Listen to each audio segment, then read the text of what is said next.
ilustrasi usaha penyewaan ruko. Yang pertama, usaha penyewaan ruko ini merupakan bisnis yang termasuk bisnis properti yang memberikan pendapatan yang pasif melalui penyewaan dari ruang usaha. Lalu dalam usaha ini diberi nama sebagai sentra niaga terpadu, yang dimana dalam usaha ini memiliki ruko dengan 2 lantai di lokasi yang strategis seperti dekat kampus ataupun perkantoran. Dan ruko ini akan disewakan kepada pelaku usaha seperti toko retail, kantor ataupun usaha makanan.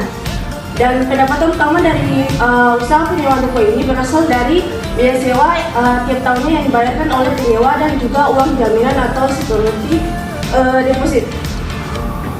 Yang berikut adalah model bisnis, yang mana bisnis penyewaan ruko ini merupakan bisnis dengan kontrak jangka menengah atau panjang, yang mana biasanya penyewa akan menyewa minimal sekitar 2 tahun sehingga pemilik bisa dapat memperoleh pemasukan yang lebih stabil. Lalu sistem kontrak yang jangka panjang ini akan membantu mengurangi pergantian penyewa yang terlalu sering. Lalu ada pembagian di mana ada target pasar, struktur dari pendapatan, dan juga tanggung jawab pemilik dalam bisnis ini.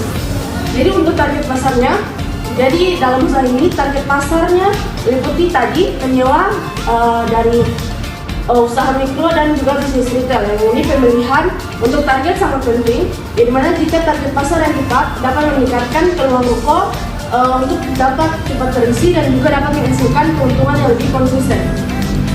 Untuk struktur pendapatan, dia berasal dari biaya sewa dan juga uang jaminan yang didapatkan dari penyewa. Pemasukan utama dari pembayaran itu dari uang sewa tahunan. Selain itu juga terdapat security deposit ataupun uang jaminan, di mana untuk uang jaminan ini berfungsi sebagai jaminan apabila terjadi kerusakan ataupun tunggakan dari penyewa saat menyewa ruko. Dan untuk tanggung jawab sebagai pemilik, tentunya bertanggung jawab untuk memelihara bangunan dan juga administrasi dari properti ini, di mana kita harus menjaga bangunan, membayar PBB, dan juga memastikan bahwa keamanan lingkungan sekitar dan juga serta pemeliharaan dari ruko ini agar membuat harganya tetap tinggi. Untuk risiko usaha, identifikasinya ada 5, yang dimana untuk risiko pertama adalah kekosongan, yang dimana jika tidak ada penyewa dalam waktu yang cukup lama, ini akan menimbulkan kerugian, yang dimana tidak ada pemasukan. Lalu untuk yang kedua adalah gagal bayar, yang dimana penyewa akan menunggak pembayaran sewa atau utilitas. Hal ini akan menyebabkan tadi yang dimana pemilik tadi harus membayar pajak dan keperluan dari perawatan bangunan. Dan jika penyewa menunggak pembayaran, ini bisa menunda dari pembayaran tersebut. Dan untuk yang ketiga ada kerusakan dari aset atau ruko ini, di mana kerusakan bangunan akibat penggunaan penyewa. Jadi dalam risiko usaha bisnis ini mendapatkan sebuah risiko untuk kerusakan aset. Jadi jika penyewa menggunakan aset tersebut dan ada kerusakan akibat penggunaannya, itu menjadi salah satu risiko yang akan ditimbulkan dalam usaha ini. Lalu untuk yang keempat ada legalitas.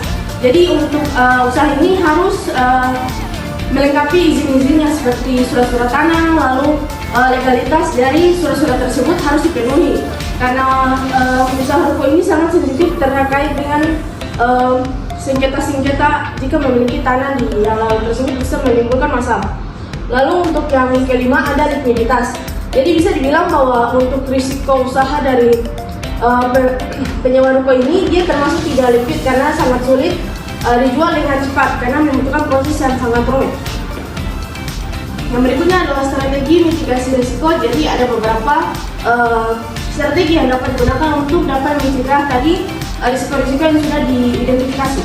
Yang pertama ada seleksi penyewa atau tenant screening, dari mana kita sebagai pemilik harus memilih penyewa yang memiliki usaha yang stabil dan prospektif. Ini akan membantu penyewa untuk tidak ada melakukan tunggakan, melakukan wawancara dan juga mengevaluasi usaha calon penyewa agar tidak terjadi penggantian penyewa terlalu sering. Jadi dengan melakukan wawancara dan juga mengevaluasi, kita dapat melihat bagaimana penyewa dapat kemampuan penyewa untuk membayarkan uang sewa tiap tahunnya. Lalu untuk yang kedua adalah penerapan security deposit atau uang jaminan. Jadi kita dapat meminta uang jaminan kepada penyewa, di mana yang tadi bahwa uang jaminan ini bisa kita gunakan sebagai uang untuk perlindungan apabila terkait ada kerusakan bangunan ataupun tunggakan dari penyewa.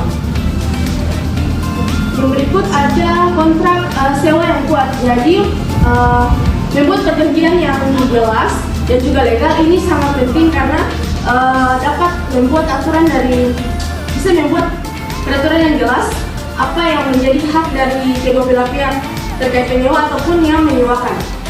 Dan juga akan ada sanksi jika ada pelanggaran itu sudah jelas. Lalu untuk yang keempat ada dana cadangan pemeliharaan.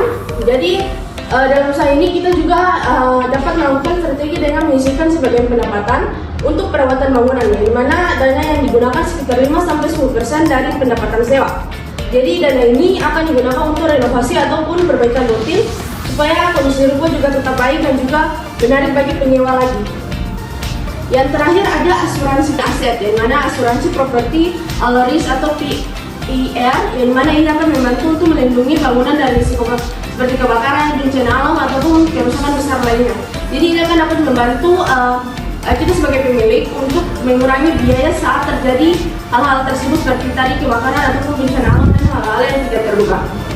Baik, jadi bisa dibilang bahwa keberhasilan dari usaha penyewaan ruko ini tergantung pada manajemen risiko dan juga pengelolaan dari penyewa.